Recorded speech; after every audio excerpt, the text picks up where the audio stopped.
ওয়ালা ইয়াদরিবনা বিআরজুলিহিন্না লিউলামা মা ইউখফিনা মিন জিনাতিহিন্না, নারীরা যেন তাদের পা সজোরে নিক্ষেপ না করে, যেন তাদের গোপন সৌন্দর্য প্রকাশ পায়। কেউ হাসবেন না আল্লাহর হস্তে, যেন নারীদের কোনো গোপন সৌন্দর্য প্রকাশ না পায়, এজন্য তারা সজোরে পা নিক্ষেপ করবে না। এখন আপনারা যারা স্বামী আছেন, এখানে যারা ভাই আছেন, আপনি যখন আপনার বোনকে নিয়ে, স্বামীরা যখন তাদের স্ত্রীদেরকে নিয়ে বের হন, আপনারা একটা ভুল করেন মাঝে মাঝে। একটু হাইটা গিয়ে রিক্সায় উঠবে বা বাসে উঠবে, দৌড় দেয়, তখন স্ত্রীও পিছনে পিছনে দ্রুত হাঁটে না। আপনার বিবি যেন দ্রুত না হাঁটে, আপনি আস্তে আস্তে হাইটা রিক্সা পর্যন্ত যান, কারণ আপনার গতির কারণে আপনার বিবিও হাঁটার গতি বাড়ায়। আল্লাহ বলছেন তারা যেন তাদের পা সজোরে নিক্ষেপ না করে, এতে তাদের আল্লাহ প্রদত্ত একটা সৌন্দর্য অন্য ছেলেদের চোখে প্রকাশ পেতে পারে, নাউজুবিল্লাহ। এই জন্য আল্লাহ বললেন তারা যেন তাদের পা সজোরে নিক্ষেপ না করে। কি কথা বুঝে আসছে?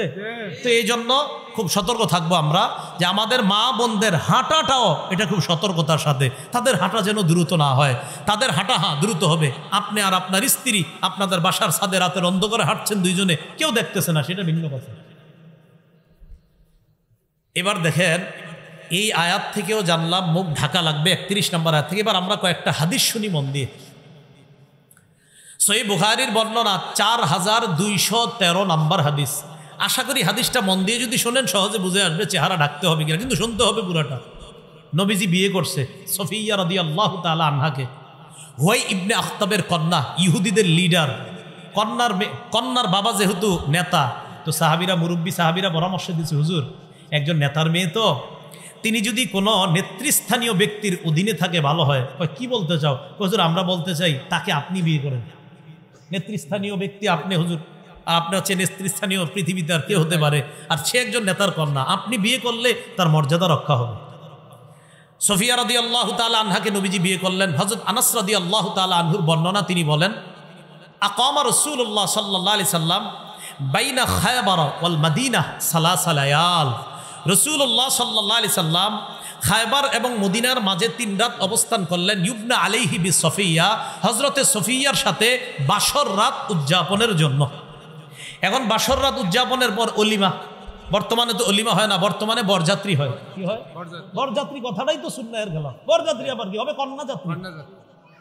কি যাত্রী হয়? মানে বরযাত্রী মানে ছেলের সাথে মেয়ের বাড়িতে যাবে, বাপের বাড়িতে 300 জন খাইতে, মেয়ের বাপ আপনার ঋণ টিন কইরা 3টা গরু শোয়ায়।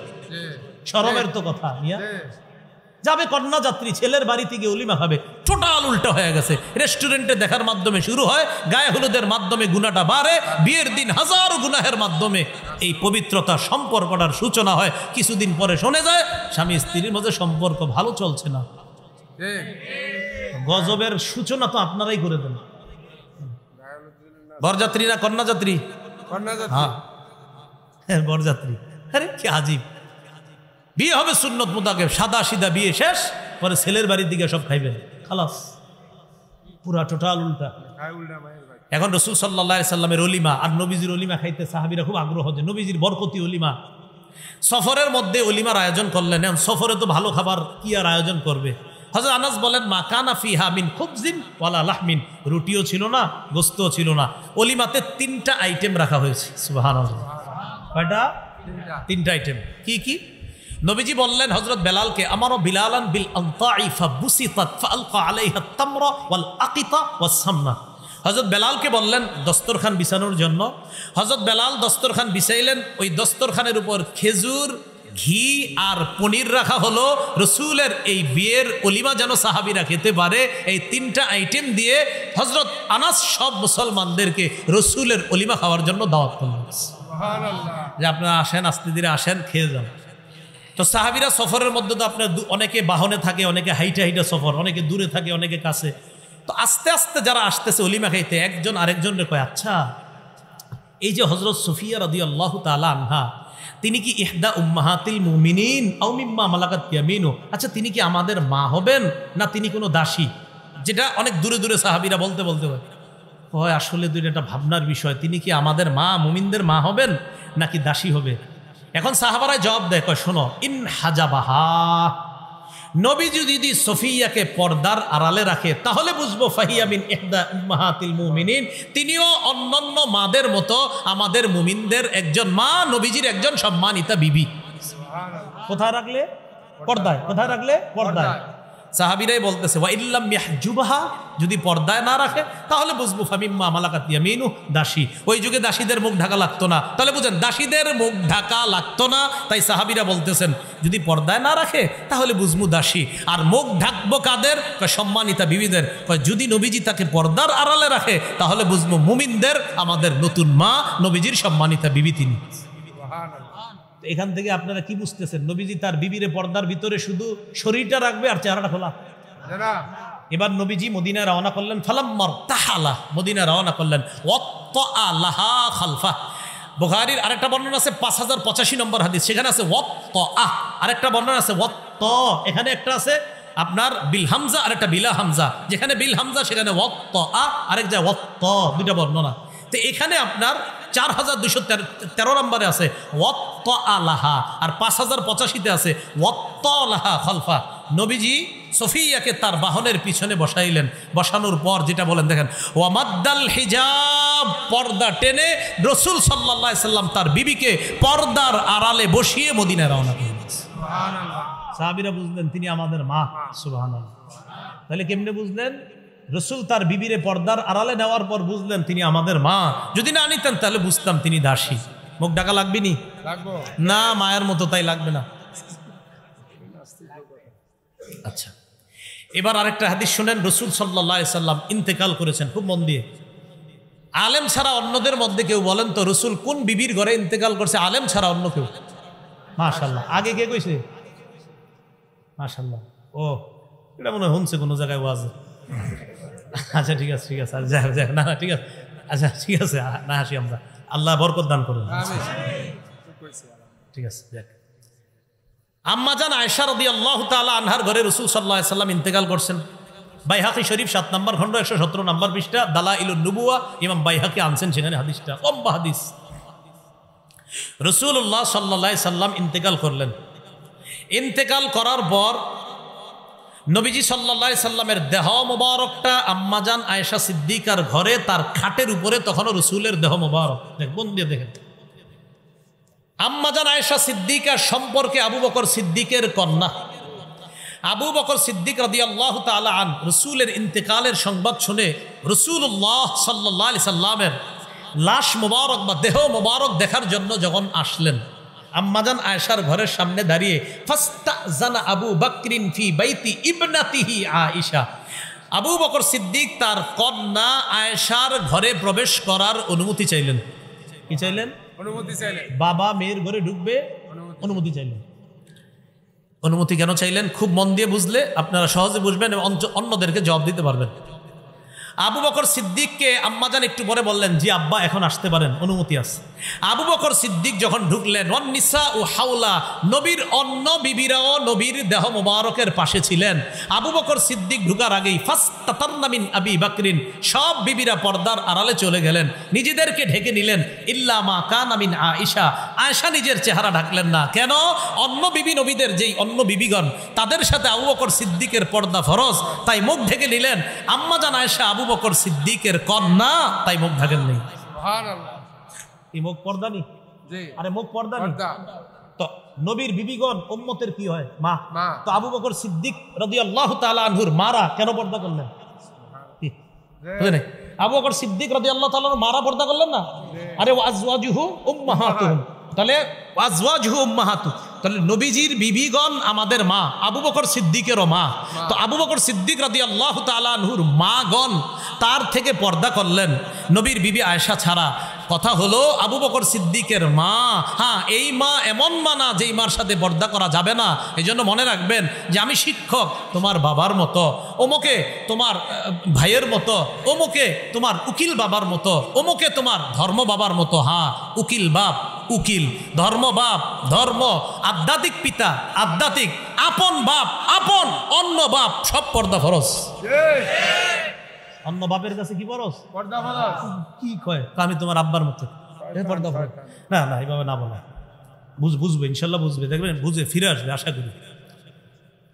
এখন আবু বকর সিদ্দিক রাদিয়াল্লাহু তাআলা আনহুর সাথে পর্দা করলেন সব বিবিগণ, আম্মাজান আয়েশা ছাড়া। সহজ বিষয়, আম্মাজান আয়েশা কন্যা তাই পর্দা করেননি, অন্যরা নবীর বিবি তাই পর্দা করেছেন, সহজ বিষয়। বর্তমান আমাদের বাংলাদেশে একটা বিষয় নিয়ে আলোচনা চলছে, সেটা হলো নারীর চেহারা এটা কি পর্দার অন্তর্ভুক্ত কিনা, এটা ঢাকা লাগবে কিনা। সূরা আলী ইমরানের 14 নম্বর আয়াতে আল্লাহ বলেন, যুয়িনা লিন-নাসি হুব্বুশ শাহাওয়াতি মিনান নিসা, মানুষের জন্য মোহগ্রস্ত করা হয়েছে, সুসজ্জিত করা হয়েছে। 1 নম্বরে নারীদের কথা বলছে আল্লাহ। মানুষের কাছে আকর্ষণীয় বিষয়বস্তুর মধ্যে আল্লাহ আলোচনায় 1 নম্বরে নারীর কথা বলেছেন। সূরা নিসার 1 নম্বর আয়াতে আল্লাহ পাক রব্বুল আলামিন বলেন, ইয়া আইয়ুহান নাসুত্তাকু রাব্বাকুমুল্লাযী খালাকাকুম মিন নাফসিন ওয়াহিদা, হে মানুষ তোমরা তোমাদের রবকে ভয় করো, যিনি তোমাদেরকে এক আত্মা তথা হযরত আদম আলাইহিস সালাতু ওয়াস সালাম থেকে বানিয়েছেন। আল্লাহ ব্যাখ্যা করছেন নিজে, ওয়া খালাকা মিনহা যাওজাহা, আদম নবী থেকে আল্লাহ তার বিবি হাওয়া আলাইহিস সালাতু ওয়াস সালামকে বানাইলেন। ওয়া বাসসা মিনহুমা রিজালান কাসীরান ওয়া নিসাআ, আদম এবং হাওয়া তাদের উভয়ের মধ্য থেকে আল্লাহ পাক রব্বুল আলামিন অসংখ্য অগণিত নারী পুরুষ সারা পৃথিবীতে ছড়িয়ে দিয়েছেন। তাহলে নারী পুরুষ দুইটা আলাদা, পুরুষ নারী না আর নারী পুরুষ না, দুইটা আলাদা জাতি। এই কথাটা ইসলামের যেমন কথা, ইসলাম ধর্ম আমরা যারা পালন করি এটা আমরা বিশ্বাস করি, সারা পৃথিবীর অন্যান্য ধর্মের মানুষগুলো বিশ্বাস করে। পাশাপাশি বিজ্ঞানও এই কথাকে স্বীকার করে, পুরুষ নারী দুইটা আলাদা জাতি। আল্লাহ পাক রব্বুল আলামিন পবিত্র কোরআনে প্রকৃত জ্ঞানী কাকে বলেছেন। আর আধুনিক বিজ্ঞান, এই আধুনিক বিজ্ঞান যারা আধুনিক বিজ্ঞান নিয়ে গবেষণা করে, তাদের এই বিজ্ঞান নিয়ে গবেষণার মেরুদণ্ডটা কোথায়? তারা যে গবেষণা করে বিজ্ঞান নিয়ে, মেরুদণ্ড হলো আপনার মাইক্রো অ্যান্ড ম্যাক্রো ডিটেইল, ক্ষুদ্র এবং বৃহৎ অংশ, এটা কিভাবে বিস্তারিত খুঁজে খুঁজে বের করা যায়, এটাকে তারা মেরুদণ্ড মনে করে। কিন্তু কোরআনের ভাষায় জ্ঞানী কাকে বলা হয়েছে? সূরা আলী ইমরানের 190 নম্বর আয়াতে আল্লাহ বলেন, ইন্না ফি খালকিস সামাওয়াতি ওয়াল আরদি ওয়া ইখতিলাফিল লাইলি ওয়ান নাহারি লাআয়াতিল লিউলিল আলবাব, আসমান সমূহ এবং জমিনের সৃষ্টির মাঝে, ওয়া ইখতিলাফিল লাইলি ওয়ান নাহার, রাত এবং দিনের পরিবর্তনের মাঝে। এখন চলছে রাত, পরে আসবে দিন, দিনের পরে আবার রাত আসবে। এই রাত দিনের পরিবর্তনের মাঝে লাআয়াতিল লিউলিল আলবাব, জ্ঞানীদের জন্য নিদর্শন রয়েছে। এখন জ্ঞানী কারা? আল্লাহ বলেন, আল্লাযীনা ইয়াযকুরুনাল্লাহা কিয়ামা, জ্ঞানী হলো তারা যারা দাঁড়িয়ে আল্লাহকে স্মরণ করে, যারা দাঁড়িয়ে আল্লাহকে স্মরণ করে, আল্লাহর জিকির করে। ওয়া কুউদা, যারা বসে বসেও আল্লাহকে স্মরণ করে, আল্লাহর জিকির করে। ওয়া আলা জুনুবিহিম, যারা শুয়ে শুয়ে বালিশে মাথা লাগিয়েও আল্লাহরে স্মরণ করে। আল্লাহ বলেন, দাঁড়িয়ে যারা আমারে স্মরণ করে, বসে যারা স্মরণ করে, শুয়ে শুয়ে পড়ে সুবহানাল্লাহ, আলহামদুলিল্লাহ, আল্লাহু আকবার, এগুলা পড়ে, আল্লাহ বলেন কোরআনের ভাষায় আমি তাদেরকে জ্ঞানী বলে ঘোষণা করলাম। সুবহানাল্লাহ। ওয়া ইয়াতাফাক্কারুনা ফি খালকিস সামাওয়াতি ওয়াল আরদ, আসমান জমিনের সৃষ্টি নিয়ে এই জ্ঞানী মানুষগুলা চিন্তা করে বলে, রব্বানা মা খালাকতা হাযা বাতিলা, আল্লাহ এই যে আসমান জমিন আপনি বানিয়েছেন, এগুলা একটাও আপনি অনর্থক সৃষ্টি করেননি। দাঁড়িয়ে বসে শুয়ে যারা আল্লাহর স্মরণ করে, আল্লাহর জিকির করে, আল্লাহর সৃষ্টি তথা আসমান জমিন নিয়ে গবেষণা করে আর বলে, আল্লাহ এই আসমান, এই জমিন, গাছপালা, তরুলতা আপনি কিছুই অনর্থক বানাননি। আল্লাহ বলেন, আমি কোরআনে তাদেরকে জ্ঞানী বলে ঘোষণা করলাম। এটা কোরআনের ভাষায় জ্ঞানী। বিজ্ঞান কি? কোরআনের ভাষায় সূরা বাকারার 31 নম্বর আয়াত। আমরা কোন দিকে যাচ্ছি? যে বিজ্ঞানও স্বীকার করে নারী পুরুষ যে আলাদা। খুব মন দিয়ে শুনেন। সূরা বাকারার 31 নম্বর আয়াতে আল্লাহ বলেন, ওয়া আল্লামা আদামাল আসমাআ কুল্লাহা। আল্লাহ পাক রব্বুল আলামিন আদম আলাইহিস সালাতু ওয়াস সালামকে এই পৃথিবীর সকল বস্তুর নাম শিক্ষা দিয়েছেন। সুবহানাল্লাহ।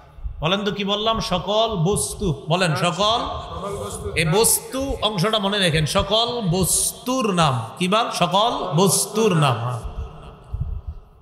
এই আয়াতের ব্যাখ্যায় আব্দুল্লাহ ইবনে আব্বাস রাদিয়াল্লাহু তাআলা আনহুমা বলেন, এই আয়াতের উদ্দেশ্য হলো সকল বস্তু এবং বস্তুর গুণাগুণ যাবতীয় বিষয় আল্লাহ আব্বা, প্রথম নবী, প্রথম মানুষ, আমাদের আদি পিতা আদমকে শিক্ষা দিয়েছেন। কি বললেন ইবনে আব্বাস? বস্তু এবং তার গুণাগুণ। আর বস্তুর গুণাগুণ নিয়ে গবেষণা করে যারা, এদেরকে বর্তমান যুগে এরাই এটাকে আধুনিক বিজ্ঞান বলে। বস্তুর গুণাগুণ। বলেন তো কি? বস্তুর গুণাগুণ। আধুনিক বিজ্ঞানের এটা কাজ। তো যদি বলেন এটার নাম আধুনিক বিজ্ঞান, তো বলতে হবে আল্লাহ আদম নবীকে বস্তু এবং তার গুণাগুণ একদম যেদিন আদমরে আল্লাহ বানিয়ে দুনিয়াতে পাঠাইলেন, আর আদম নবীকে আল্লাহ নবীও বানাইলেন, মানুষ বানাইলেন, এই তাকে আল্লাহ আধুনিক বিজ্ঞানও শিক্ষা দিয়ে দিয়েছেন। তাফসিরে কাশাফের লেখক আল্লামা জারুল্লাহ জামখশরী রাহমাতুল্লাহ আলাইহি বলেন, আল্লামা আদামাল আসমাআ কুল্লাহা দ্বারা উদ্দেশ্য হলো বস্তু রাজি যা আছে, সমস্ত বস্তু রাজি, এই সমস্ত বস্তু রাজির বিষয়গুলা আদম নবীকে আল্লাহ শিক্ষা দিয়েছেন। আর বস্তু রাজি নিয়ে গবেষণা করা আধুনিক বিজ্ঞানের কাজ। যদি বলেন এটার নাম আধুনিক বিজ্ঞান, তো আব্বা আদমকে আল্লাহ আধুনিক বিজ্ঞান শিক্ষা দিয়েছেন। এখন দেখেন যে আধুনিক বিজ্ঞানের কিছু বিষয় আছে, সেটা হলো আপনার কি, যেমন ইসলাম ও চিকিৎসা শাস্ত্র, যেটাকে ফার্মাকোলজি বলা হয়। এই যে চিকিৎসা শাস্ত্র, যিনি ফার্মাসিস্ট, ঔষধ প্রস্তুতকারক, তিনি কি করেন? গাছ, পাতা, তরু লতার বৈশিষ্ট্য এবং পরিমাণ নিয়ে চিন্তা করে ওষুধটা বানায়। বৈশিষ্ট্য প্রপার্টিজ, আর হলো আপনার পরিমাণ কোয়ান্টিটিস। এই দুইটা বিষয় নিয়ে চিন্তা করে কতটুকু দিবে, কি পরিমাণ ঔষধে দিবে, এটা ফার্মাসির যিনি ওষুধ প্রস্তুতকারক তৈরি করে, তিনি এটা চিন্তা করে। তো দেখি আল্লাহ কি করেন। সূরা হিজরের 21 নম্বর আয়াতে আল্লাহ বলেন, ওয়া ইম মিন শাইইন ইল্লা ইনদানা খাযাইনু ওয়া মা নুনাজ্জিলুহু ইল্লা বিকদারিম মা'লুম।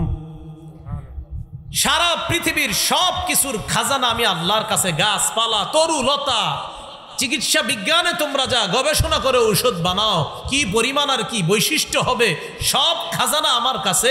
এই খাজানা থেকে পরিমাণ অনুযায়ী আমি আল্লাহ নাজিল করি। তো চিকিৎসা বিজ্ঞান সেটাও বলেন, বলতে হবে কোরআন থেকে নিছেন। যদি বলেন হুজুর এই যুগে আমরা বানাইছি, না, কোরআন তো আল্লাহ ১৫০০ বছর আগে দিয়েছেন। তো এটা কিভাবে আপনি এখন বলেন? এরপরে আপনি বলবেন টেকনোলজি, প্রযুক্তি। প্রযুক্তি বা টেকনোলজি যেটা আমরা বলি, সেটার মধ্যে আপনার আছে ও টেকনোলজি, কাঠ প্রযুক্তি, ইলেকট্রিক্যাল টেকনোলজি, বৈদ্যুতিক প্রযুক্তি, মেকানিক্যাল টেকনোলজি। আপনার মেকানিকরা যে কাজ টাজ করে এই প্রযুক্তিগুলা। কেন আপনি বলবেন হুজুর প্রযুক্তির কথা আছে কিনা কোরআনে? হ্যাঁ আছে, সূরা হাদীদের 25 নম্বর আয়াত। আল্লাহ বলেন, ওয়া আনজালনাল হাদিদা, আমি লোহা নাজিল করলাম, ফিহি বাসুন শাদীদ, লোহার মধ্যে কঠিন শক্তি, ওয়া মানাফিউ লিন-নাস, আর মানুষের জন্য বহু কল্যাণ আমি আল্লাহ রেখে দিয়েছি। কিসের মাঝে? লোহার মাঝে।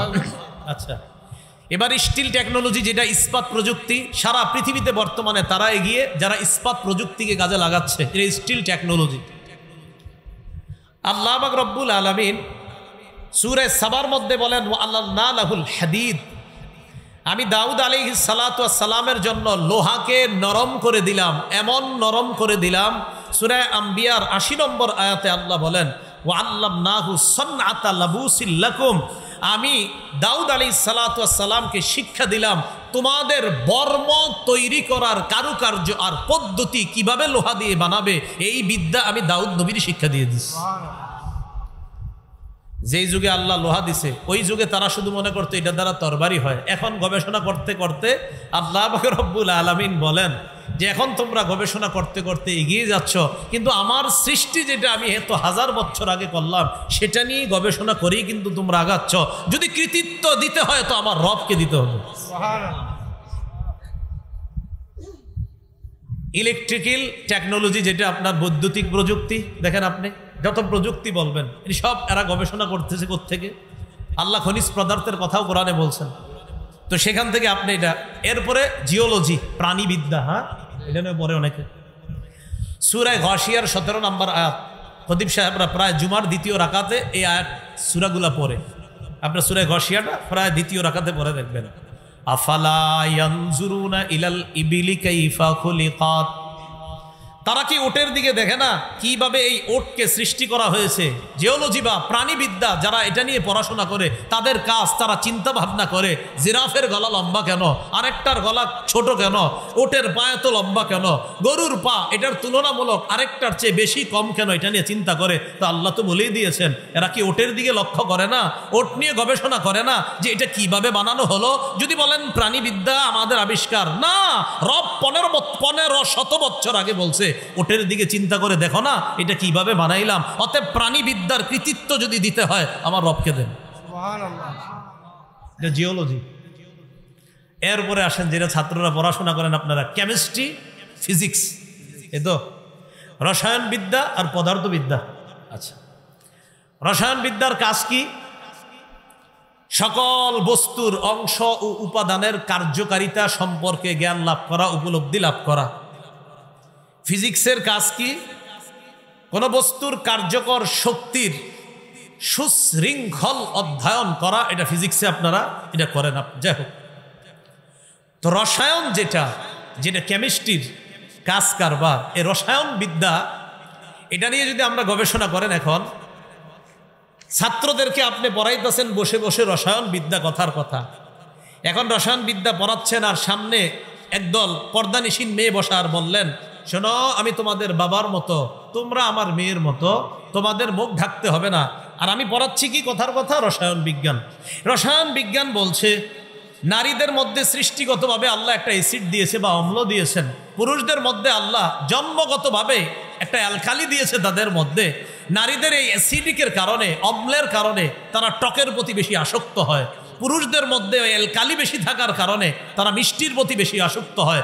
রসায়ন বিদ্যা প্রমাণ করে নারীর ওই অ্যাসিড আর পুরুষের অ্যালকালি উভয়ের প্রতি আকর্ষণ সৃষ্টি হয়। এটা রসায়ন বিদ্যায় শিক্ষা দিচ্ছে। আর এটা আপনি নিয়ে বলতেছেন তোমরা আমার মেয়ের মতো, আমি তোমার বাবার মতো। আর বিদ্যা বলছে না, সে তোমার মেয়ে না, তুমি তার বাবা না, তার প্রতি তোমার আকর্ষণ আছে এবং তার অন্তরেও তোমার প্রতি আকর্ষণ হতে পারে। অতএব পর্দা করা ফরজ।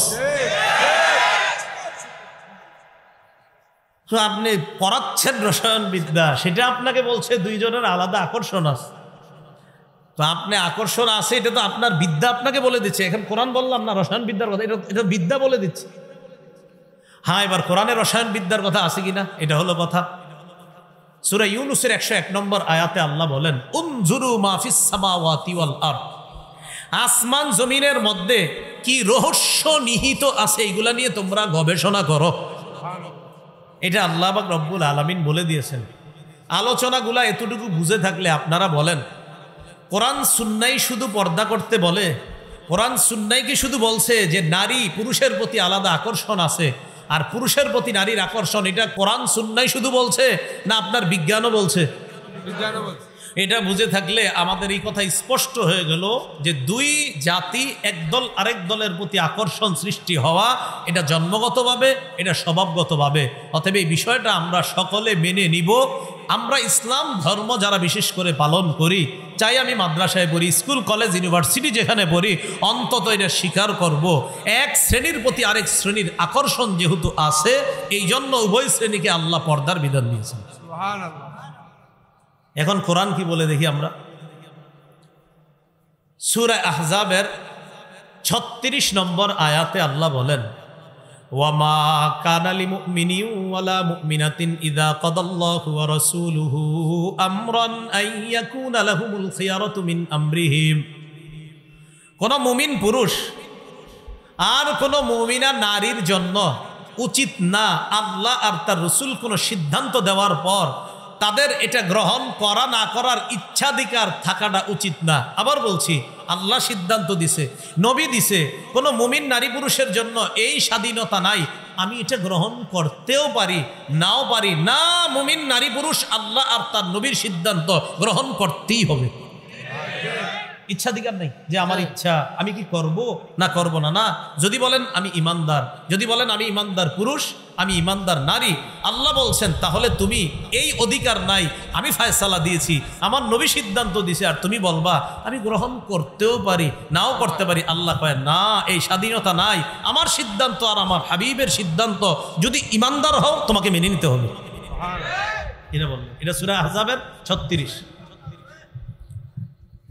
এবার সূরা আহজাবের 33 নম্বর আয়াতে আল্লাহ কি বলেন দেখেন, ওয়াকারনা ফি বুয়ুতিকুন্না ওয়ালা তাবাররাজনা তাবাররুজাল জাহিলিয়াতিল উলা।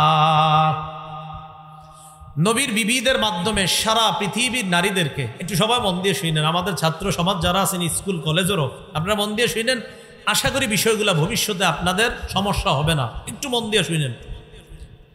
নবীর বিবিদের মাধ্যমে সারা পৃথিবীর নারীদেরকে আল্লাহ বলছেন করনা, অবস্থান করো, ফি বুয়ুতিকুন্না, তোমাদের ঘরে, ওয়ালা তাবাররাজনা তাবাররুজাল জাহিলিয়াতিল উলা, প্রাক জাহিলি যুগের নারীদের মতো তোমরা অশ্লীল ভাবে রাস্তায় বের হবে না।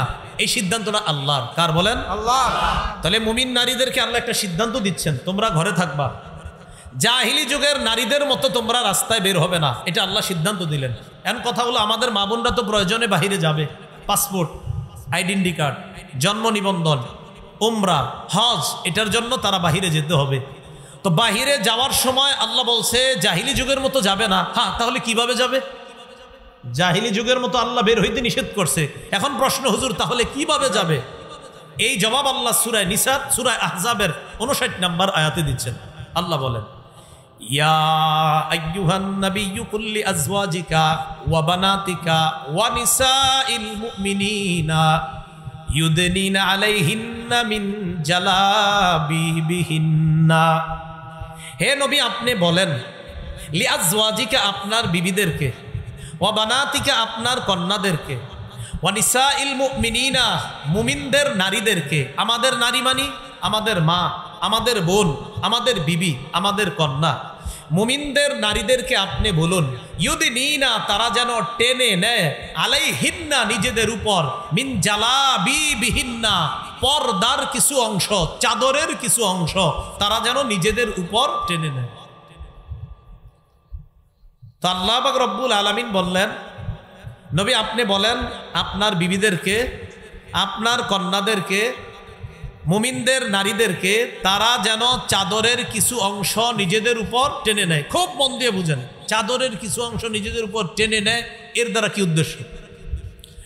আব্দুল্লাহ ইবনে আব্বাস রাদিয়াল্লাহু তাআলা আনহুমা বলেন, আমার আল্লাহু নিসাআল মুমিনিনা ইযা খারাজনা মিন বুয়ুতিহিন্না ফি হাজা আই ইউগাত্তিনা উজুহাহুন্না মিন ফাওকি রুউসিহিন্না বিল জালাবিব। আব্দুল্লাহ ইবনে আব্বাস বলেন, নারীরা, বলেন আমার সাথে, নারীরা যখন প্রয়োজনে ঘরের বাহিরে যাবে তখন তারা মাথার উপর থেকে আলাদা চাদর দিয়ে, আলাদা ওড়না দিয়ে, আলাদা কাপড় দিয়ে তাদের নিজেদের মুখ ঢেকে তারপর বের হবে। আব্দুল্লাহ ইবনে আব্বাস বলেন, আল্লাহ মুমিনদের নারীদেরকে বলেছেন আইয়ুগাত্তিনা, তারা যেন ঢাকে, উজুহাহুন্না, তাদের চেহারা, মিন ফাওকি রুউসিহিন্না, মাথার উপর থেকে, বিল জালাবিব, পর্দা দিয়ে ঢাকে। তো আর কেমনি বুঝবেন মুখ দিয়ে ঢাকতে হবে? তাহলে বুঝে থাকলে বলেন, পর্দা কি মুখ সহ না মুখ ছাড়া? মুখ সহ। মুখ সহ। আচ্ছা, এরপরে দেখেন যে হুজুর মুখ সহ পর্দা করে বাইর হইলে লাভ কি? আল্লাহ বলেন হ্যাঁ লাভ আছে। জালিকা আদনা আইয়ুরাফনা, কয় এতে নারীদেরকে চেনা সহজ হবে। দেখেন কিভাবে আমাদের মা বোনরা যখন বোরকা পর্দা পরে রাস্তায় বের হয়, আমরা বুঝি হয়তো কারো খালা হবে, না হয় কারো মা হবে, না হয় কারো বোন হবে, না হয় কারো সম্মানিতা স্ত্রী হবে।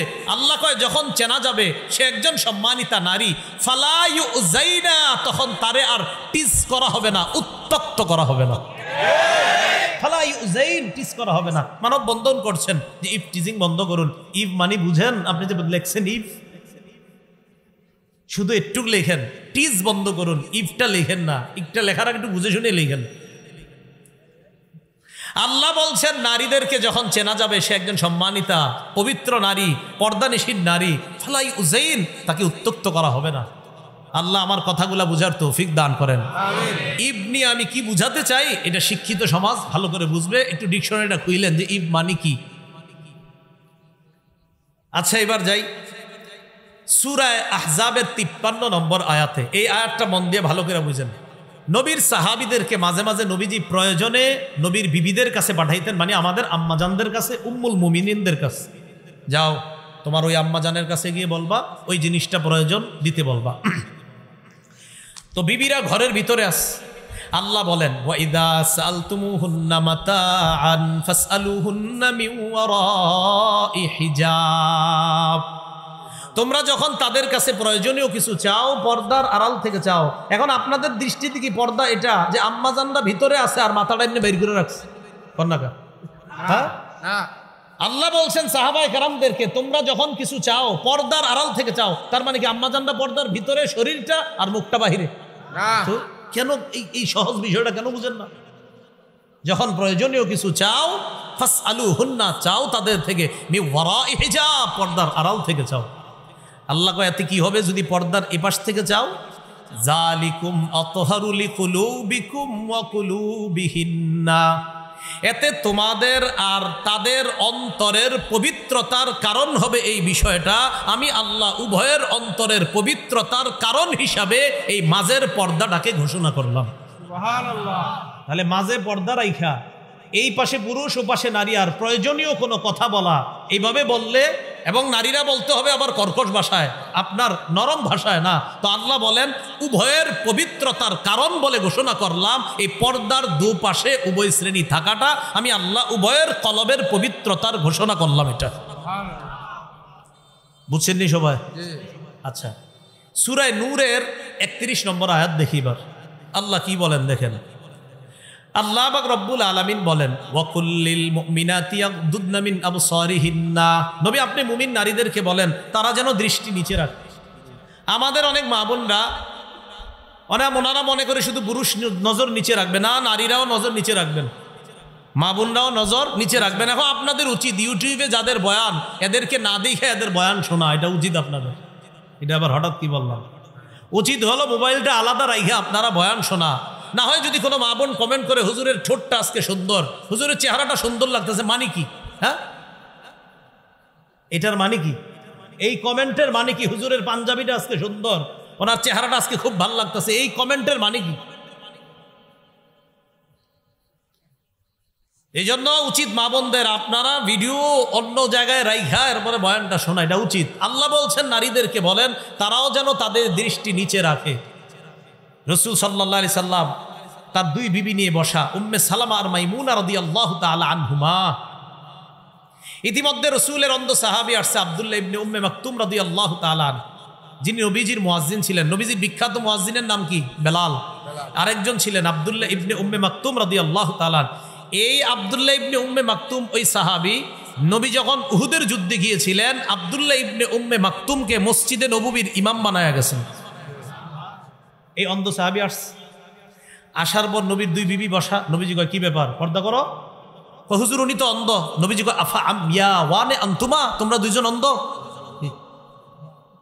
আফা আমিয়া ওয়ানে আনতুমা, তোমরা দুইজন অন্ধ? আলাস্তুমা তুবসিরানিহি, তোমরা দুইজন কি দেখো না? তাহলে অন্ধ সাহাবী তো নারীদেরকে দেখছে না, নবী কয় তোমরা দেখছো না, এতেই বোঝা যায় নারীরাও নজর নিচে রাখতেছে। এরপরে আল্লাহ বলেন ওয়াহফাজনা ফুরুজাহুন্না, তারা যেন তাদের লজ্জাস্থান হেফাজত করে। ওয়ালা ইউবদিনা যিনাতাহুন্না, তারা যেন তাদের সৌন্দর্য প্রদর্শন না করে, ইল্লা মা যাহারা মিনহা, অটোমেটিক যা প্রদর্শন হয়ে যায় সেটা ভিন্ন কথা। এটার ব্যাখ্যা আবার ভুল বুঝলে হবে না। আব্দুল্লাহ ইবনে মাসউদ রাদিয়াল্লাহু তাআলা আন ইল্লা মা যাহারা মিনহার ব্যাখ্যা করেছেন, নারীরা আলাদা পর্দা করার পর পর্দার নিচে যেই কাপড়টা থাকবে এটা যদি অজান্তে বের হয়ে যায় তাহলে সমস্যা নেই, এটা বলছেন উনি। আর আরেকদল মুফাসসিরিনে কেরাম বলছেন ইল্লা মা যাহারা, এমনিতেই যদি বের হয়, কথার কথা একটা মা বোন পর্দা করা, বাতাসে হঠাৎ কোনো কারণে তার শরীরের কোনো অঙ্গ অজান্তে প্রকাশ পেয়ে গেল আর সাথে সাথে পর্দা করলো, এটাতে সমস্যা হবে না, এটা উদ্দেশ্য।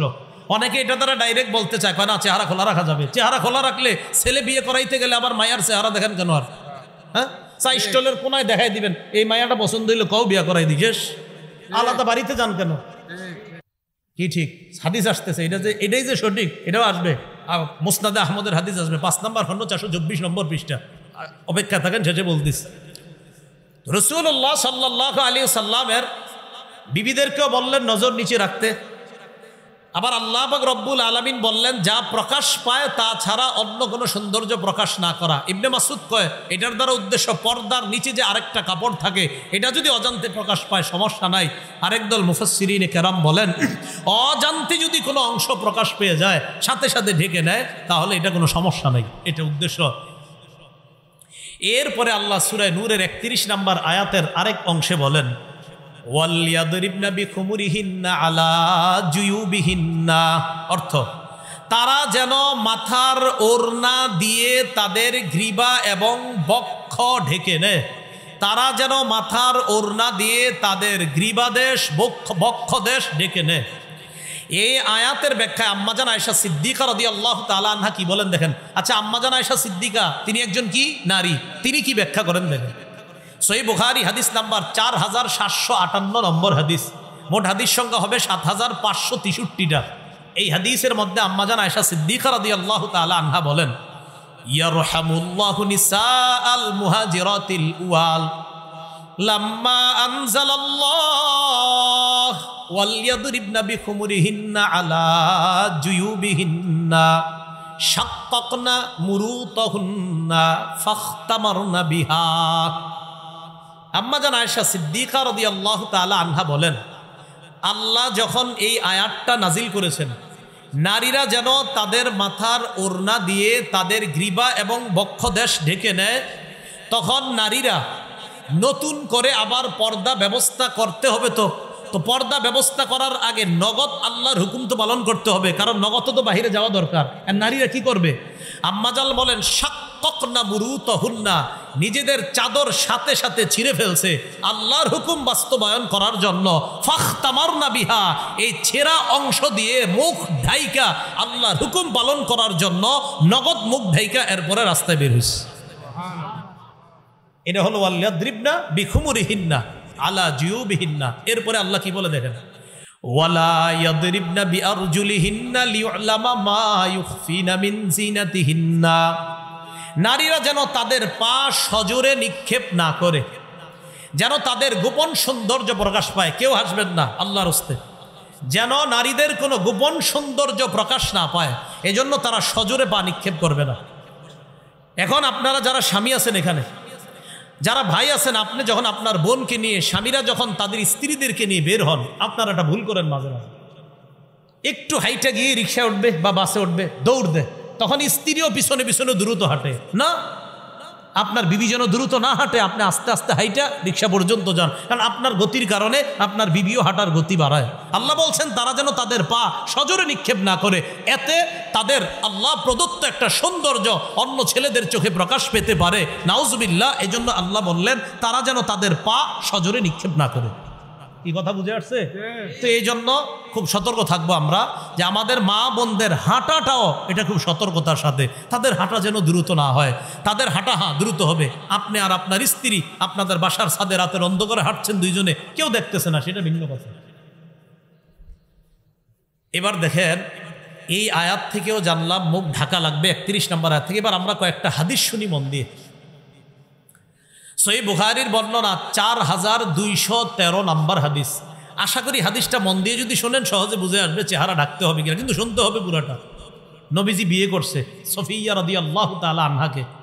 হুয়াই ইবনে আখতাবের কন্যা, ইহুদিদের লিডার, কন্যার বাবা যেহেতু নেতা, তো সাহাবিরা মুরব্বী সাহাবিরা পরামর্শ দিচ্ছে, হুজুর একজন নেতার মেয়ে তো, তিনি যদি কোনো নেতৃস্থানীয় ব্যক্তির অধীনে থাকে ভালো হয়। কি বলতে চাও? হুজুর আমরা বলতে চাই তাকে আপনি বিয়ে করেন। নেতৃস্থানীয় ব্যক্তি আপনি, হুজুর আপনি হচ্ছে নেতৃস্থানীয়, পৃথিবীতে আর কে হতে পারে, আর সে একজন নেতার কন্যা, আপনি বিয়ে করলে তার মর্যাদা রক্ষা হবে। সফিয়া রাদিয়াল্লাহু তাআলা আনহাকে নবীজি বিয়ে করলেন। হযরত আনাস রাদিয়াল্লাহু তাআলা আনহুর বর্ণনা, তিনি বলেন আকামা রাসূলুল্লাহ সাল্লাল্লাহু আলাইহি সাল্লাম বাইনা খায়বার ওয়াল মাদিনা সালাসা লায়াল। রাসূলুল্লাহ সাল্লাল্লাহু আলাইহি সাল্লাম খায়বার এবং মদিনার মাঝে 3 রাত অবস্থান করলেন। ইবনা আলাইহি বি সফিয়া, হযরতে সফিয়ার সাথে বাসর রাত উদযাপনের জন্য। এখন বাসর রাত উদযাপনের পর অলিমা, বর্তমানে তো অলিমা হয় না, বর্তমানে বরযাত্রী হয়। কি হয়? বরযাত্রী কথাটাই তো সুন্নাহের গেল। বরযাত্রী আবার কি হবে? কন্যা যাত্রী। কি যাত্রী হয়? মানে বরযাত্রী মানে ছেলের সাথে মেয়ের বাড়িতে যাবে, বাপের বাড়িতে 300 জন খাইতে, মেয়ের বাপ আপনার ঋণ টিন কইরা 3টা গরু শোয়ায়। শরমের তো কথা নিয়া যাবে কন্যা যাত্রী, ছেলের বাড়িতে গিয়ে অলিমা খাবে। টোটাল উল্টা হয়ে গেছে। রেস্টুরেন্টে দেখার মাধ্যমে শুরু হয়, গায়ে হলুদের মাধ্যমে গুনাহটা বাড়ে, বিয়ের দিন হাজারো গুনাহের মাধ্যমে এই পবিত্রতা সম্পর্কটার সূচনা হয়। কিছুদিন পরে শোনা যায় স্বামী স্ত্রীর মধ্যে সম্পর্ক ভালো চলছে না। গজবের সূচনা তো আপনারাই করে দেন। বরযাত্রী না কন্যা যাত্রী? হ্যাঁ বরযাত্রী। আরে কি আজীব। বিয়ে হবে সুন্নত মোতাবেক, সাদা সিধা বিয়ে শেষ, পরে ছেলের বাড়ির দিকে সব খাইবেন, খালাস। পুরা টোটাল উল্টা। এখন রাসূল সাল্লাল্লাহু আলাইহি সাল্লামের অলিমা আর নবীজির অলিমা খাইতে সাহাবীরা খুব আগ্রহ, যে নবীজির বরকতি অলিমা। সফরের মধ্যে অলিমার আয়োজন করলেন। সফরে তো ভালো খাবার কি আর আয়োজন করবে। হযরত আনাস বলেন মা কানা ফিহা মিন খুবজিন ওয়ালা লাহমিন, রুটিও ছিল না, গোস্তও ছিল না। অলিমাতে 3টা আইটেম রাখা হয়েছে। সুবহানাল্লাহ। কয়টা? 3টা আইটেম। কি কি? নবীজি বললেন হযরত বেলালকে, আমারও বিলালান বিল আনতাই ফাবুসিতাত ফাআলকা আলাইহা তামরা ওয়াল আকিতা ওয়াস সামনা। হযরত বেলালকে বললেন দস্তরখান বিছানোর জন্য। হযরত বেলাল দস্তরখান বিছাইলেন। ওই দস্তরখানের উপর খেজুর, ঘি আর পনির রাখা হলো। রসুলের এই বিয়ের অলিমা যেন সাহাবীরা খেতে পারে, এই 3টা আইটেম দিয়ে হযরত আনাস সব মুসলমানদেরকে রসুলের অলিমা খাওয়ার জন্য দাওয়াত করলেন। যে আপনারা আসেন, আস্তে ধীরে আসেন, খেয়ে যান। তো সাহাবীরা সফরের মধ্যে তো আপনার অনেকে বাহনে থাকে, অনেকে হাইটা হাইটা সফর, অনেকে দূরে থাকে, অনেকে কাছে। তো আস্তে আস্তে যারা আসতেছে অলিমা খাইতে, একজন আরেকজনের কয়, আচ্ছা এই যে হযরত সফিয়া রাদিয়াল্লাহু তাআলা আনহা, তিনি কি ইহদা উম্মাহাতিল মুমিনিন আও মিম্মা মালাকাত ইয়ামিনু, আচ্ছা তিনি কি আমাদের মা হবেন না তিনি কোনো দাসী? যেটা অনেক দূরে দূরে সাহাবীরা বলতে বলতে হয় আসলে দুইটা ভাবনার বিষয়, তিনি কি আমাদের মা, মুমিনদের মা হবেন নাকি দাসী হবে? এখন সাহাবারা জবাব দেয়, কয় শোনো, ইন হাজাবাহা, নবীজি যদি সফিয়াকে পর্দার আড়ালে রাখে তাহলে বুঝবো ফাহিয়া মিন ইহদা উম্মাহাতিল মুমিনিন, তিনিও অন্যান্য মাদের মতো আমাদের মুমিনদের একজন মা, নবীজির একজন সম্মানিতা বিবি। কোথায় রাখলে? পর্দায়। কোথায় রাখলে? পর্দায়। সাহাবীরাই বলতেছে ওয়া ইল্লাম ইয়াহজুবহা, যদি পর্দায় না রাখে তাহলে বুঝবো ফামিম্মা মালাকাত ইয়ামিনু, দাসী। ওই যুগে দাসীদের মুখ ঢাকা লাগতো না, তাহলে বুঝেন দাসীদের মুখ ঢাকা লাগতো না, তাই সাহাবীরা বলতেছেন যদি পর্দায় না রাখে তাহলে বুঝবো দাসী। আর মুখ ঢাকবো কাদের? সম্মানিতা বিবিদের। যদি নবীজি তাকে পর্দার আড়ালে রাখে তাহলে বুঝবো মুমিনদের, আমাদের নতুন মা, নবীজির সম্মানিতা বিবি তিনি। এখান থেকে আপনারা কি বুঝতেছেন? নবীজি তার বিবিরে পর্দার ভিতরে শুধু শরীরটা রাখবে আর চেহারাটা খোলা। এবার নবীজি মদিনায় রওনা করলেন। ফালাম্মার তাহালা, মদিনায় রওনা করলেন। ওয়াত্তা লাহা খালফা। বুখারীর আরেকটা বর্ণনা আছে 5085 নম্বর হাদিস, সেখানে আছে ওয়াত্তা। আরেকটা বর্ণনা আছে ওয়াত্তা, এখানে একটা আছে আপনার বিল হামজা আর একটা বিলা হামজা। যেখানে বিল হামজা সেখানে ওয়াত্তা, আরেক যায় ওয়াত্তা, দুইটা বর্ণনা। তো এখানে আপনার 4213 নম্বরে আছে ওয়াত্তা আলাহা, আর 5085-তে আছে ওয়াত্তা লাহা খালফা। নবীজি সফিয়াকে তার বাহনের পিছনে বসাইলেন। বসানোর পর যেটা বলেন দেখেন, ওয়ামাদ্দাল হিজাব, পর্দা টেনে রাসূল সাল্লাল্লাহু আলাইহি সাল্লাম তার বিবিকে পর্দার আড়ালে বসিয়ে মদিনায় রওনা করলেন। সুবহানাল্লাহ। সাহাবীরা বুঝলেন তিনি আমাদের মা। সুবহানাল্লাহ। তাহলে কেমনে বুঝলেন? রসুল তার বিবিরে পর্দার আড়ালে নেওয়ার পর বুঝলেন তিনি আমাদের মা। যদি না নিতেন তাহলে বুঝতাম তিনি দাসী। মুখ ঢাকা লাগবে নি? না, মায়ের মতো তাই লাগবে না। আচ্ছা, এবার আরেকটা হাদিস শুনেন, রাসূল সাল্লাল্লাহু আলাইহি সাল্লাম ইন্তেকাল করেছেন, খুব মন দিয়ে। আলেম ছাড়া অন্যদের মধ্যে কেউ বলেন তো রাসূল কোন বিবির ঘরে ইন্তেকাল করছে, আলেম ছাড়া অন্য কেউ? মাশাআল্লাহ, আগে কে কইছে? মাশাআল্লাহ, ও এটা মনে হয় শুনছে কোনো জায়গায় ওয়াজে। আচ্ছা ঠিক আছে, ঠিক আছে, যাই না ঠিক আছে, আচ্ছা ঠিক আছে, না হাসি আমরা, আল্লাহ বরকত দান করুন। ঠিক আছে, দেখ আম্মাজান আয়েশা রাদিয়াল্লাহু তাআলা আনহার ঘরে রাসূল সাল্লাল্লাহু আলাইহি সাল্লাম ইন্তেকাল করছেন। বাইহাকি শরীফ 7 নম্বর খণ্ড 117 নম্বর পৃষ্ঠা, দালাইলুন নবুওয়া, ইমাম বাইহাকি আনছেন সেখানে হাদিসটা, লম্বা হাদিস।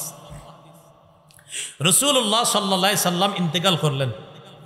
ইন্তেকাল করার পর নবীজি সাল্লাল্লাহু আলাইহি সাল্লামের দেহ মোবারকটা আম্মাজান আয়েশা সিদ্দিকার ঘরে, তার খাটের উপরে তখনও রাসূলের দেহ মোবারক। দেখুন দিয়ে দেখেন, আম্মাজান আয়েশা সিদ্দিকা সম্পর্কে আবু বকর সিদ্দিকের কন্যা। আবু বকর সিদ্দিক রাদিয়াল্লাহু তাআলা আন রাসূলের ইন্তেকালের সংবাদ শুনে রাসূলুল্লাহ সাল্লাল্লাহু আলাইহি সাল্লামের লাশ মোবারক বা দেহ মোবারক দেখার জন্য যখন আসলেন, আম্মাজান আয়েশার ঘরের সামনে দাঁড়িয়ে ফাস্তাজানা আবু বকরিন ফি বাইতি ইবনাতিহি আয়েশা, আবু বকর সিদ্দিক তার কন্যা আয়েশার ঘরে প্রবেশ করার অনুমতি চাইলেন। কি চাইলেন? অনুমতি চাইলেন। বাবা মেয়ের ঘরে ঢুকবে, অনুমতি চাইলেন। অনুমতি কেন চাইলেন খুব মন দিয়ে বুঝলে আপনারা সহজে বুঝবেন এবং অন্যদেরকে জবাব দিতে পারবেন। আবু বকর সিদ্দিককে আম্মাজান একটু পরে বললেন, জি আব্বা এখন আসতে পারেন, অনুমতি আছে। আবু বকর সিদ্দিক যখন ঢুকলেন, ওয়ান নিসা ও হাওলা, নবীর অন্য বিবিরাও নবীর দেহ মোবারকের পাশে ছিলেন। আবু বকর সিদ্দিক ঢুকার আগেই ফাস্তাতারনা মিন আবি বকরিন, সব বিবিরা পর্দার আড়ালে চলে গেলেন, নিজেদেরকে ঢেকে নিলেন। ইল্লা মা কানা মিন আয়েশা, আয়েশা নিজের চেহারা ঢাকলেন না। কেন? অন্য বিবি নবীদের যেই অন্য বিবিগণ, তাদের সাথে আবু বকর সিদ্দিকের পর্দা ফরজ, তাই মুখ ঢেকে নিলেন। আম্মাজান আয়েশা আবু বকর সিদ্দিকের কন্যা, তাই মুখ ঢাকেন নেই। সুবহানাল্লাহ, এই মুখ পর্দা নি, আরে মুখ পর্দা নি। তো নবীর বিবিগণ উম্মতের কি হয়? মা। তো আবু বকর সিদ্দিক রাদিয়াল্লাহু তাআলা আনহুর মারা কেন পর্দা করলেন? বুঝলেন? আবু বকর সিদ্দিক রাদিয়াল্লাহু তাআলা মারা পর্দা করলেন না? আরে ওয়াজওয়াজুহু উম্মাহাতুহুম, তাহলে ওয়াজওয়াজুহু উম্মাহাতু, তাহলে নবীজির বিবিগণ আমাদের মা, আবু বকর সিদ্দিকেরও মা। তো আবু বকর সিদ্দিক রাদিয়াল্লাহু তাআলা আনহুর মাগণ তার থেকে পর্দা করলেন, নবীর বিবি আয়েশা ছাড়া। কথা হলো আবু বকর সিদ্দিকের মা, হ্যাঁ এই মা এমন মা না যেই মার সাথে পর্দা করা যাবে না। এই জন্য মনে রাখবেন যে আমি শিক্ষক তোমার বাবার মতো, অমুকে তোমার ভাইয়ের মতো, অমুকে তোমার উকিল বাবার মতো, অমুকে তোমার ধর্ম বাবার মতো। হ্যাঁ, উকিল বাপ উকিল, ধর্ম বাপ ধর্ম, আধ্যাত্মিক পিতা আধ্যাত্মিক, আপন বাপ আপন, অন্য বাপ, সব পর্দা ফরজ। অন্য বাপের কাছে কি ফরজ? পর্দা ফরজ। কি কয় আমি তোমার আব্বার মতো, পর্দা ফরজ। না না, এইভাবে না বলা, বুঝবে ইনশাল্লাহ, বুঝবে, দেখবেন বুঝে ফিরে আসবে আশা করি। এখন আবু বকর সিদ্দিক রাদিয়াল্লাহু তাআলা আনহুর সাথে পর্দা করলেন সব বিবিগণ, আম্মাজান আয়েশা ছাড়া। সহজ বিষয়, আম্মাজান আয়েশা কন্যা তাই পর্দা করেননি, অন্যরা নবীর বিবি তাই পর্দা করেছেন, সহজ বিষয়। এবার বুখারীর আরেকটা বর্ণনা শুনেন, 4141 নম্বর হাদিস। সংখ্যাটা সহজে মনে রাখতে পারবেন, 4141 কত হয়? 4141। দেখেন এরকমই হয়, 4141, 4141। মোট হাদিস সংখ্যা হবে 7563 ফাতুল বারী অনুযায়ী।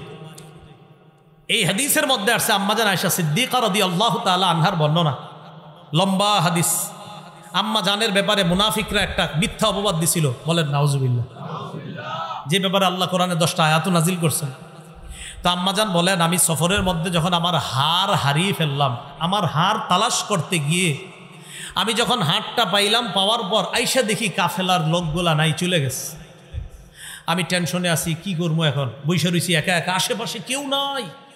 আমি চিন্তা করলাম, আমারে যখন নবীজি খুঁজা না পাবে তখন কাউরে পাঠাবে আমারে নেওয়ার জন্য। ইতিমধ্যে নবীর এক সাহাবী নাম সফওয়ান ইবনুল মুআত্তাল রাদিয়াল্লাহু তাআলা, তিনি ছিলেন ওই সফর থেকে আরো দূরে, কাফেলা থেকে। তো তিনি আস্তে আস্তে বাহন নিয়ে কাফেলারে ধরা তার কাছে ব্যাপার না, এই জন্য আস্তে আস্তে দেরি করে রওনা করছেন। তো দেখেন আম্মাজান এই জায়গায় আছে, কথার কথা। তো সফওয়ান আরো পিছন থেকে আস্তে আস্তে যখন এই দিক দিয়ে যাবে, হঠাৎ তাকায়া দেখে একজন মানুষের মতো ছায়া দেখা যায়। আম্মাজান আয়েশা বলেন, সফওয়ান ফাতানি, আমার দিকে আসছে। ও আরাফানি হিনা রাআনি, সফওয়ান আমারে দেখেই চিনতে পারছে আমি আয়েশা। প্রশ্ন, হুজুর আয়েশারে কেমনে চিনলো সফওয়ান? আম্মাজান আয়েশা কি পর্দা করে নাই? কথার কথা। আম্মাজানও জানে যে কিছু মানুষ যে প্রশ্ন উঠাইবেন আপনারা, এটা আম্মাজান জানতেন, তাই সাথে সাথে জবাবও দিছে, শোনো ওয়াকাদ কানা ইয়ারানি ক্বাবলা আইয়ুদরাবা আলাইয়াল হিজাব। সফওয়ান আমারে দেখছিল পর্দার বিধান নাজিলের আগে, তাই ওই সময় আমারে চিনতো আমি যে আয়েশা। আজকে দেখা চিনছে কেমনে? তোমরা মনে করো না যে পর্দার বিধান নাজিলের পরে সফওয়ান আমারে দেখছে, এমন না। পর্দার বিধান নাজিলের আগে দেখে আমারে চিনতো আমি যে আয়েশা, তাই আজকে দেখেই চিনতে পারছে আমি আয়েশা। আর আমি আয়েশা কি করছি জানো?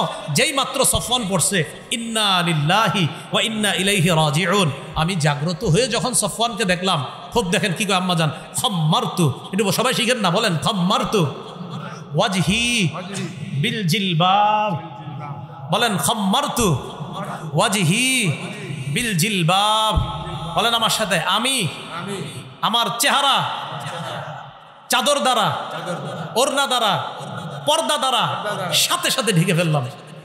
চেহারা ডাকছে কেন? আম্মাজান আয়েশা না মা? চেহারা ডাকছে কেন?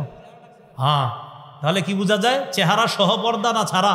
চেহারা সহ। খাম্মারতু ওয়াজহি বিল জিলবাব, মনে রাখবেন খালি, খাম্মারতু ওয়াজহি বিল জিলবাব, আমি সাথে সাথে আমার চেহারা পর্দা দ্বারা ঢেকে ফেললাম, কারণ চেহারাও পর্দার। আর চেহারা পর্দা না করলে তো পর্দাটা করবে কি, সেটা বলেন। আচ্ছা, এবার আরেকটা হাদিস শুনেন।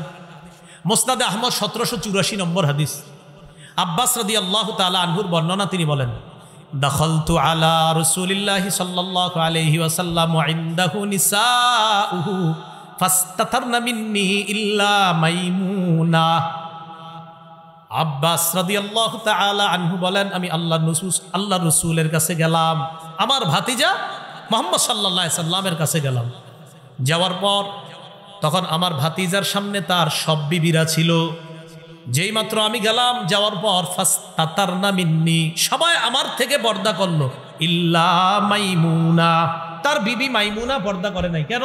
মাইমুনা আমার দুধ সম্পর্ক হয়, এই জন্য আমার সাথে পর্দা করে নাই। সহজ বিষয়, আমার সাথে মাইমুনার পর্দা লাগে নাই, তাই করে নাই। অন্যদের পর্দা ফরজ ছিল, সবাই পর্দা করছে।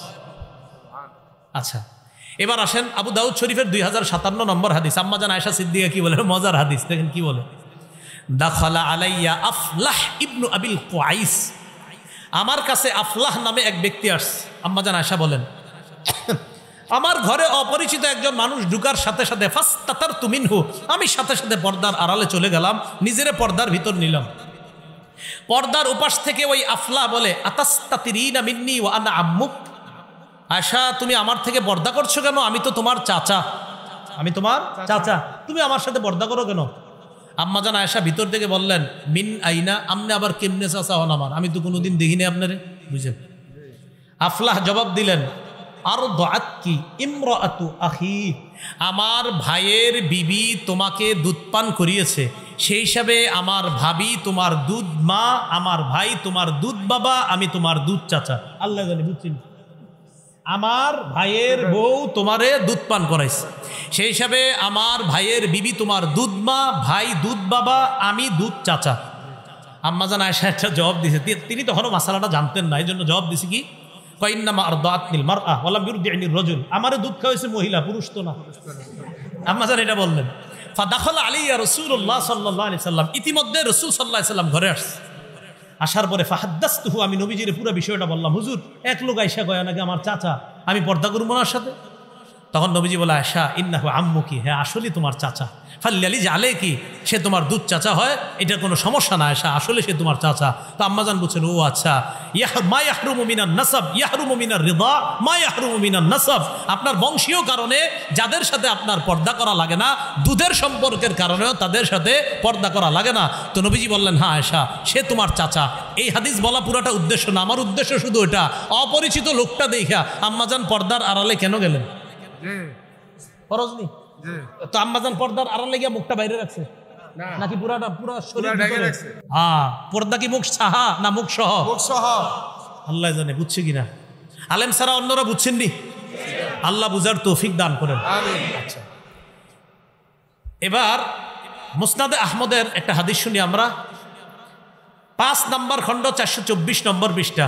রাসূলুল্লাহ সাল্লাল্লাহু আলাইহি সাল্লাম বলেন, তোমরা যখন কোনো নারীকে বিয়ের প্রস্তাব দাও, ওই যে সেই কথাটা, ইদা খাতাবা আহাদুকুম ইমরাআতান ফালা জুনাহা আলাইহি আইয়ানজুরা ইলাইহা,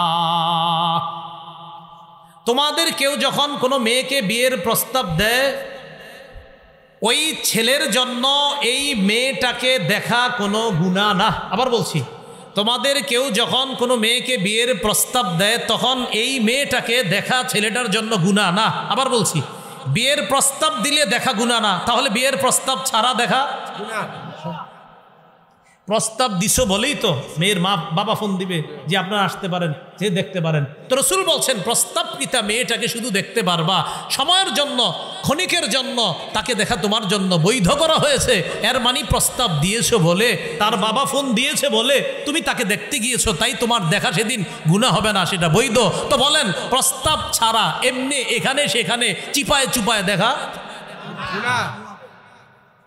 আল্লাহ বুঝার খারাপভাবে নিয়ে না, মানে রাস্তায় গলিতে গলিতে গলিতে আর কি, এটা বুঝাইছি আমি। না নাউজুবিল্লাহ, আচ্ছা ঠিক আছে, চিপা চুপা শব্দটা সুন্দর হয় নাই, ঠিক আছে, গলিতে গলিতে, হ্যাঁ না ঠিক আছে। এখন আরেকটা হাদিস শুনি আমরা, সহিহ বুখারীর বর্ণনা 4328 নম্বর হাদিস। এই হাদিসটাও মন দিয়ে শুনবেন। হাদিসের সামান্য অংশে আমাদের মূল দলিল আসবে, কিন্তু হাদিসটা বড় চমৎকার, মন দিয়ে শুনবেন। আমার নবীর সব কথাই চমৎকার। এই হাদিসের মধ্যে আসছে আবু মুসা রাদিয়াল্লাহু তাআলা আনহুর বর্ণনা। তিনি বলেন, কুনতু ইনদান নবী সাল্লাল্লাহু আলাইহি সাল্লাম বিল জিআরানা, একটা স্থান আছে, জায়গার নাম জিআরানা। এই জায়গায় ছিলাম নবীর সাথে। ওয়া মাহু বেলাল, নবীজির সাথে হযরত বেলালও ছিলেন। তো রাসূলুল্লাহ সাল্লাল্লাহু আলাইহি সাল্লামের কাছে এক গ্রাম্য ব্যক্তি আসছে। আতান নবী সাল্লাল্লাহু আলাইহি সাল্লাম আরাবিয়ুন, এক গ্রাম্য ব্যক্তি আসছে। আসার পর নবীজি সাল্লাল্লাহু আলাইহি সাল্লামকে বললেন, আলা তুনজিজুলি মা ওয়া'আদতানি, হুজুর আপনি আমারে যে ওয়াদা করেছেন সেটা কি পুরা করবেন না? নবীজি বললেন, আবশির, সুসংবাদ গ্রহণ করো। তো গ্রাম্য ব্যক্তি কয়, কদ আকসারতা আলাইয়া মিন আবশির, আপনি খালি সুসংবাদ গ্রহণ করো খুব বেশি বলছেন, সুসংবাদটা কি এটা তো কর না। খালি কয় সুসংবাদ গ্রহণ করো, কিন্তু সুসংবাদটা কি এটা তো বলেন না। তো রাসূল সাল্লাল্লাহু আলাইহি সাল্লাম একটু রাগ হয়ে গেছেন তার এই কথা শুইনা। ফাআকবালা আলা আবি মুসা ওয়া বিলালিন কাহাইআতিল গদবান, নবী একটু রাগান্বিত হয়ে হযরত আবু মুসা আর বেলালের দিকে মুখ করে বললেন, এই শোনো বেলাল আর আবু মুসা, রদ্দাল বুশরা, ওরে সুসংবাদ দিয়েছিলাম, ও প্রত্যাখ্যান করছে। ফাকবালা, তোমরা দুইজন গ্রহণ করো। ওরে দিছি, ও নেয় নাই, তোমরা দুইজন নাও। সাহাবী দুইজন খুশিতে কয়, কি দিবেন সেটা জানা দরকার নাই, কবিল না, গ্রহণ করে নিলাম। ফাদা বিকাদাহিন, একটা পানির পাত্র আনলেন। আনার পর ফাগসালা ইয়াদাইহি ওয়া ওয়াজহা, নবীজি সাল্লাল্লাহু আলাইহি সাল্লাম হাত মুবারক, চেহারা মুবারক ধৌত করলেন। ওয়া মাজ্জা, কুলি করলেন। কুলি করার পর আবু মুসা আর বেলালকে বললেন, ইশরাবা, আমি যে পানি থেকে কুলি করলাম, পানি দিয়ে হাত ধুইলাম, মুখ ধুইলাম, অতিরিক্ত পানি আছে না বেলাল আর আবু মুসা? জি হুজুর আছে। ইশরাবা, তোমরা দুইজনেই পানি পান করো। সুবহানাল্লাহ। আমরা পর্দার বিধানের কথা বলতেছি না, ওই পর্দার কথা। মন দিয়ে না শুনলে কিন্তু বুঝবেন না। হ্যাঁ, মন দিয়ে শুনেন। আবু মুসা আর বেলালকে বললেন, পানি খাও। ফাফরিগা আলা ওয়ুজুহিকুমা ওয়া নুহুরিকুমা, এরপর চেহারা আর বুকের মধ্যে পানি ছিটাইয়া দিবা। সুবহানাল্লাহ। স্বপ্নেও যদি এরকম নবীজি ছিটাই দিত আমারে আপনারে, হয়ে যেত। এখন দেখেন আবু মুসা আর বেলাল তাই করলেন যা নবী বললেন। ফানাদাতহু উম্মু সালমা মিন ওয়ারাইস সিত্র, পর্দার আড়াল থেকে হঠাৎ উম্মে সালমা রাদিয়াল্লাহু তাআলা আনহা ডাক দিছে। কোত্থেকে? বলেন কোত্থেকে? ডাক দিয়ে কয়, বেলাল, আবু মুসা, আফজিলা লি উম্মিকুমা, নবীর বরকতটা তোমরা দুইজনই শুধু খায়ো না, তোমাদের এই মায়ের জন্য রেখে দিও। সুবহানাল্লাহ। এটা বলা আমার পুরোটা উদ্দেশ্য না। আমার উদ্দেশ্য হলো সন্তানের মতো দুই সাহাবীকে নবীর বিবি মায়ের মতো আম্মাজান উম্মে সালমা ডাক দিছে পর্দার বাহির থেকে না আড়াল থেকে। চেহারা পর্দা করা লাগবে নি? লাগবে। আর কেমনি বুঝাবো? আচ্ছা, এবার আরেকটা হাদিস শুনেন, আবু দাউদ শরীফের। উম্মে খাল্লাদ রাসূলুল্লাহ সাল্লাল্লাহু আলাইহি সাল্লামের কাছে আসছে। আসার পর নবীজিকে তার সন্তানের ব্যাপারে বলতেছে, হুজুর আমার সন্তান নিহত হয়েছে, তার ব্যাপারে জানতে আসছি। ওয়াহিয়া মুনতাকিবা, তার মুখের মধ্যে নেকাব লাগানো। সাহাবীরা কয়, তুমি এই মুহূর্তেও নেকাব লাগাইছো? তোমার সেন্স ঠিক আছে, মাথা ঠিক আছে? তাসআলিনা আন ইবনিকি ওয়া আনতি মুনতাকিবা, তুমি সন্তানের ব্যাপারে জিজ্ঞাসা করছো, তোমার সন্তান নিহত হয়েছে আর তোমার মুখে নেকাব, এখনো ঠিক আছো তুমি? নারী কি জবাব দেয় দেখেন, কয় সন্তানের উপর বিপদ এসেছে, সন্তান নিহত হয়েছে, আমার লজ্জা, আমার হায়া, আমার অশ্লীলতা এই পরিমাণ হয় নাই, আমি এত পরিমাণ বেহা হই নাই, আমি এত পরিমাণ নির্লজ্জ হই নাই যে আমার সেন্স ঠিক থাকবে না, আমার মুখে নেকাব থাকবে না। বিপদ আসছে সন্তানের উপর, আমার হায়ার উপরে তো কোনো বিপদ আসে নাই। বিপদ সন্তানের উপর আসছে। আমার লজ্জা, আমার হায়ার উপরে তো কোনো বিপদ আসে নাই, আমি চেহারা খুলবো কেন? আর আমাদের এই যুগে সন্তান মারা গেলে আজরাইল আমার ছেলেটারে দেখছে আর কাউরে দেখে নাই, নাউজুবিল্লাহ। হারাম, এটা স্পষ্ট হারাম। আল্লাহ কথাগুলা বোঝার তৌফিক দান করেন। শেষ কথা বলেন, চেহারা ঢাকা লাগবে কিনা? পুরুষ নারীর চেহারার দিকে তাকাইলে আকর্ষণ হতে পারে কিনা? এটা কি কোরআন সুন্নাহ শুধু বলছে না বিজ্ঞানও বলে? আল্লাহ আমাদের সকলকে আজকে যে কথাগুলা বললাম শুনলাম, চেহারা পর্দার অন্তর্ভুক্ত। ও আরেকটা কথা আপনাদেরকে বলি, আপনাদের যাদের বিবি আছে, কন্যা আছে, এখনো যারা চেহারা ঢাকে না, তাদেরকে বলবেন চেহারা ঢাকার চেষ্টা করো, কিন্তু স্বীকার করো যে চেহারা ঢাকতে হবে। এটা বলবা না ঢাকলে কি হবে, এরকম না বলা, স্বীকার করান। হ্যাঁ, ঢাকা উচিত, আমি এখনো ঢাকতে পারতেছি না, ইনশাল্লাহ ঢাকবো, এই স্বীকার করান। কিন্তু এরকম না বলা, আমি ঢাকবো না, আমার মন চাইছে না। ঢাকতে হবে, পর্দা ফরজ বিধান, মুখ ঢাকা এটা ফরজ বিধান। আল্লাহ আমাদেরকে বুঝার তৌফিক দান করেন। সুবহানাল্লাহি ওয়া বিহামদিহি, সুবহানাকাল্লাহুম্মা ওয়া বিহামদিকা, আশহাদু আল্লা ইলাহা ইল্লা আনতা, আস্তাগফিরুকা ওয়া আতুবু ইলাইক।